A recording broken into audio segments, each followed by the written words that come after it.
Social media వేదికగా దళిత కులాలను దూషించిన Janasena party క్రియాశీల కార్యకర్తలపై కఠిన చర్యలు తీసుకోవాలన్న డిమాండ్తో తెనాలి నియోజకవర్గ పరిధిలోని దళిత సంఘాల నేతలు రూరల్ మండలం కొలకలూరులో రోడ్డుపై బైఠాయించి ఆందోళన చేశారు. అధికారులు స్పష్టమైన హామీనివ్వడంతో విరమించారు. తెనాలి రూరల్ మండల గ్రామంలో కొలకలూరు సమీపంలోని కాజీపేట గ్రామానికి చెందిన చల్లా నాగరాజు అనే యువకుడు కరెంటు పనిచేస్తూ జీవనం సాగిస్తూ ఉంటాడు. జనసేన పార్టీలో క్రియాశీలక కార్యకర్త ఎవరినో ఉద్దేశించి చేసిన వీడియోలో దళిత కులాలను రాయలేని పదజాలంతో దూషించాడు. ఆ వీడియోను ఫేస్బుక్ లో పోస్ట్ చేశాడు.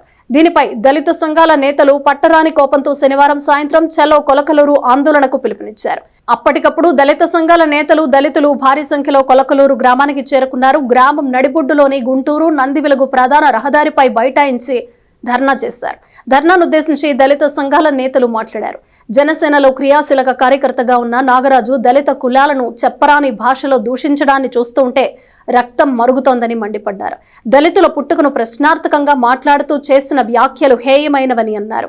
అతడి చేత బహిరంగంగా క్షమాపణ చెప్పించాలని, భవిష్యత్తులో ఇటువంటి చర్యలు పునరావృతం కాకుండా అతనిపై అట్రాసిటీ కేసుతో పాటు కఠిన సెక్షన్లు విధించాలని డిమాండ్ చేశారు. భారీ బందోబస్తు మధ్య దళిత సంఘాల నేతలు దాదాపు గంట సేపు ధర్నా చేశారు. ఆ ఆందోళన ఫలితంగా ఇరువైపులా వాహనాల రాకపోకలు ఆగిపోయాయి. తెనాలి మండల tahsildar KV Gopalakrishna, rural CI Nayab Rasool, one town CI Mallikarjunarao, rural SI Anand అక్కడకు చేరుకుని దళిత సంఘాల నాయకులతో సంప్రదింపులు జరిపారు. జనసేన పార్టీలో ఉంటూ నాగరాజు దళితులను ఈ విధంగా దూషించడం వెనుక ఎవరున్నారో తేల్చాలని దళిత సంఘాల నాయకులు పట్టుబట్టారు. జనసేన పార్టీ స్థానిక ఎమ్మెల్యే రాష్ట్ర మంత్రి నాదెండ్ల మనోహర్ ఈ వ్యవహారంపై స్పందించాలని డిమాండ్ చేశారు. జనసేన పార్టీ అధినేత పవన్ కళ్యాణ్ దృష్టికి కూడా తీసుకెళ్లాలని స్పష్టం చేశారు. వారి డిమాండ్లు విన్న అధికారులు న్యాయం చేస్తామని భరోసానిచ్చారు. నిందితుడిపై అట్రాసిటీ కేసుతో పాటు బలమైన సెక్షన్లు విధిస్తామని హామీ ఇచ్చారు. భవిష్యత్తులో ఇటువంటి పునరావృతం కాకుండా పటిష్ట చర్యలు తీసుకుంటామని, ప్రతి వారం గ్రామంలో పౌర హక్కుల దినోత్సవం నిర్వహిస్తామని తహసీల్దార్ గోపాలకృష్ణ హామీ ఇచ్చారు. అనంతరం దళిత సంఘాల నాయకులు ఆందోళన విరమించారు. కార్యక్రమంలో దళిత సంఘాల నేతలు వేమూరి సుధీర్ మాదిగ, సీనియర్ నాయకులు కూచిపూడి సత్యం, హృదయ రాజు, దున్నా సాంబయ్య, ఉన్నం ధర్మారావు, ఆలపాటి కరుణ, కవిత, యాండ్రపాటి అశోక్, అక్కిదాసు కిరణ్ కుమార్, పొన్నగంటి రమేష్, మేకల సురేష్, సుద్దపల్లి మురళీధర్, బేతాల ప్రభాకర్, తమనం భూషణం, కొండముది బోసు, అత్తోట శరణ్, గురవయ్య, మల్లవరపు బాబీ, ఉన్నం భూషణం, రమేష్ తదితరులు పాల్గొన్నారు. ఒరే, నువ్వు చేసేది మాలా మాదిగల సోమాసలే కదా, దయచేసి వాళ్ళ అమ్మలు కూడా దీంట్లో ఇంట్రడ్యూస్ చేయండి. అదేవిధంగా మేము కోరుకునేది ఏంటంటే ఈ ఊర్లో అదేవిధంగా చాలా మంది ఆ కాజీపేట గ్రామంలో కాపులు పెద్దలు ఉన్నారు. వాళ్ళని మేము గౌరవిస్తాం, విశ్వసిస్తాం. వాళ్ళు కూడా ఒక భరోసా మాకు ఇవ్వాలి. ఇటువంటిది ఇక్కడ జరగకూడదని, అదేవిధంగా మన యొక్క ఎమ్మెల్యే గారు, తెనాలి నియోజకవర్గ ఎమ్మెల్యే గారు నాదెండ్ల మనోహర్ గారు, నాకేం తెలియట్లేదు, నేనేం చూడలేదని మీరు అనుకోవద్దు దయచేసి. సార్ మనోహర్ గారు, మీరు జనసేన పార్టీ ఎమ్మెల్యే గారు, జనసేన పార్టీలో పవన్ కళ్యాణ్ గారి తర్వాత స్థానం మనోహర్ గారిదని అని మా యొక్క ఆంధ్రప్రదేశ్ రాష్ట్రం మొత్తం తెలుసు. మీ నియోజకవర్గంలో ఇటువంటి విపరీతమైన పోకడలు, ఇటువంటి విపరీతమైన భావజాలం మీ నియోజకవర్గంలో జనసేన పార్టీ, జనసేన కార్యకర్త వాడి ఐడి కార్డులోనే వాడి మొత్తం ఉండి మీరు కూడా దృష్టి పెట్టండి. మీరు కూడా దృష్టి పెట్టబోతే రాబోయే రోజుల్లో నాదెండ్ల మనోహర్ గారిని కూడా దిగ్బంధం చేస్తామని తెలియజేస్తున్నాం. ఈ విషయంలో కనుక ఎక్కడా ఎవరు వెనక తగ్గేది ఉండదు. మేము కూడా కూటమి భాగస్వాములమే. కాశీపేటకు సంబంధించినటువంటి ఒక కాపు ఉన్నాడు అని చెప్పేసి అతను టీషర్ట్ మీద రాసుకున్నాడు మిత్రులారా. అతను ఒక జనసేన పార్టీ నాయకుడిగా రాసుకున్న మిత్రులారా. ఇదే ప్రాంతానికి చెందినటువంటి తెనాలి ఎమ్మెల్యే నాదెండ్ల మనోహర్ గారికి, నాదెండ్ల మనోహర్ గారి యొక్క మరి శిష్యుడిగా ఉన్నట్టు కనబడుతుంది మిత్రులారా. ఒక కార్యకర్త ఎలా ఉండాలి, ఒక సామాజిక ఉగ్రవాదిగా మారాలా, ఒక సమాజంలో బతుకుతూ ఒక ఆలోచన పరుగా ఉండాల్సినటువంటి పరిస్థితుల్లో ఇలా కులాల మధ్య చిచ్చు పెడుతూ, మతాల మధ్య చిచ్చు పెడుతూ, ప్రాంతాల మధ్య చిచ్చు పెడుతూ ఈ రకంగా నటువంటి మీద జనాలు తీసుకొచ్చి వాళ్ళ ఆత్మగౌరవ పోరాటాలు, ఆత్మీయమైన పోరాటాలు చేయాల్సిన పరిస్థితి పడుతుంది మిత్రులారా. ఇక్కడ ఉన్నటువంటి కొలకలూరు గ్రామంలో ఉన్నటువంటి పల్లెల్లో ఉన్నటువంటి అందరినీ ఉద్దేశించి ఏ విధంగా మాట్లాడాడో అందరం కూడా మనం దాన్ని గమనించాం.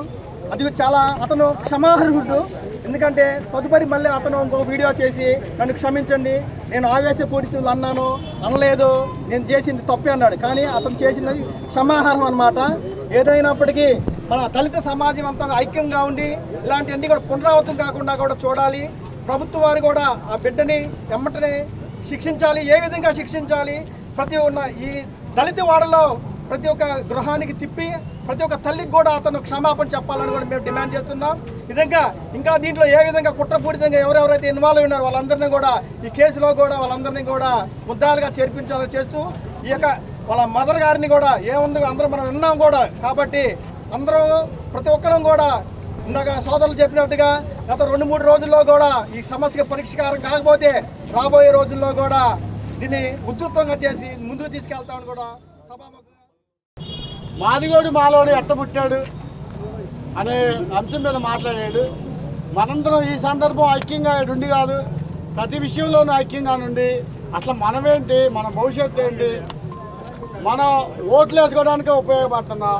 ఒకసారి ఈ మాలా మాదిగోళ్ళందరూ ఐక్యంగా రోడ్డు మీదకి వస్తే ఏం జరిగిద్ది, మనం ఎంతమందికి న్యాయం చేకూర్చుకోగలం అనే అంశాన్ని ఇక్కడ చేరిన ప్రతి ఒక్క దళితుడు గుర్తుపెట్టుకోవాలి. ప్రతి విషయంలోనూ మనం ఏ పార్టీకి ఓటేసినా వాళ్ళు వాడుకొని వదిలేస్తున్నారు. మన పక్షాన్ని మాత్రం ఏ పార్టీ ఓటు మనం సాయం చేయట్లేదు. ఇదిగో దళితుల్లో మాది కానీ మాలా కానీ ఇదిగో వారికి మనకి ఓటేసాడు, మన పక్షాన్ని వీళ్ళు ఉన్నారు అంటాకు లేదు. పోలీసు యొక్క దాడుల్లో కాల్పుల్లో కొంతమంది ఇక్కడ చనిపోవటం అనేది కూడా జరిగిన విషయము మరి చాలా వరకు తెలిసిన విషయమే.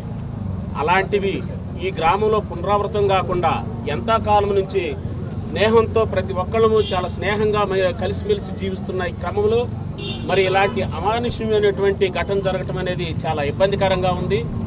మరి మిత్రులు చాలా సందర్భాలు చాలా గుర్తు చేశారు. మాదైతే పోలీసు వారికి ఒక విజ్ఞప్తి చేస్తున్నాం సార్, మీ పట్ల మాకు విశ్వసనీయత ఉంది. మీరు గతంలో మరి రౌడీ షీటర్లని గంజాయికి బానిసయ్యారని మీరు ఎలాగైతే అరెస్ట్ చేసి చూపించారో మరి ఈ గ్రామంలో ఇది ఈ ఒక్క గ్రామానికి సంబంధించిన విషయం అయితే కాదు, ఇది యావత్తు మరి భారతదేశంలో ఉన్నటువంటి ప్రతి మాలా మాదిగలను ఉద్దేశించి మాట్లాడిన అంశం అనేది దాంట్లో ఉంది. అంటే వాళ్ళ నరాన జీర్ణించకపోయింది మాలా మాదిగోడు వాడమ్మా ఈడమ్మా అని చెప్పేసి చాలా నీచంగా వాడు అవసరమైనప్పుడు వాడుకుంటున్నాడు, విడిగా ఉన్నప్పుడు వాళ్ళందరూ కలిసినప్పుడు వాడు పలానా కులవాడు వీడు వాడు అని చెప్పేసి ఉచ్చరించడం జరుగుతుంది. మనం ఉన్న హోదాను బట్టి గౌరవిస్తున్నారు, మనం పోయిన తర్వాత మన కింద వాళ్ళని చాలా నీచంగా మాట్లాడుతున్నారు. కాబట్టి నేను పోలీసు వారికి విన్నవిస్తున్నాను, వాడిని రీకన్స్ట్రక్షన్ విషయంలో తీసుకొస్తారో విడిగా వాడిని తీసుకొస్తారో వాడిని బహిరంగంగా ఊరేగిస్తూ తీసుకురావాలి.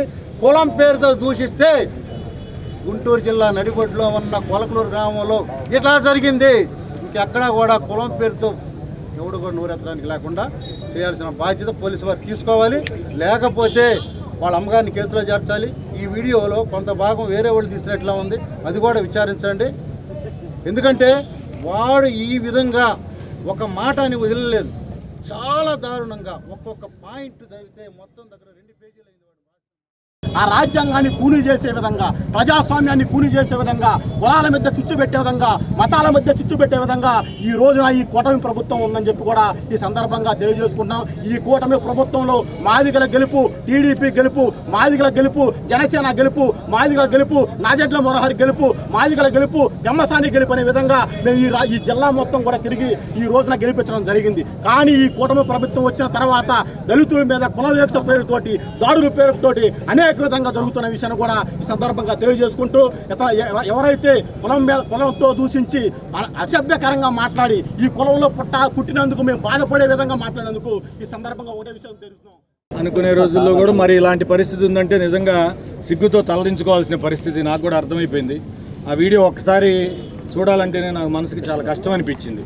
ఒక వ్యక్తి మరి పరిస్థితి దాటి అసలు ఇష్టం వచ్చినట్టు మాట్లాడడం, అది కనీసం ఉచ్చరించలేని భాష మాట్లాడడం తీవ్రంగా ఖండిస్తున్నాను. నేను అధికారిగా కంటే కూడా వ్యక్తిగా, మీలో ఒక వ్యక్తిగా నేనైతే తీవ్రంగా ఖండిస్తున్నా ఈ విషయం నాకు నిన్న రాత్రి లేట్ అవర్స్లో తెలిసింది మా వీఆర్ఓ ద్వారా.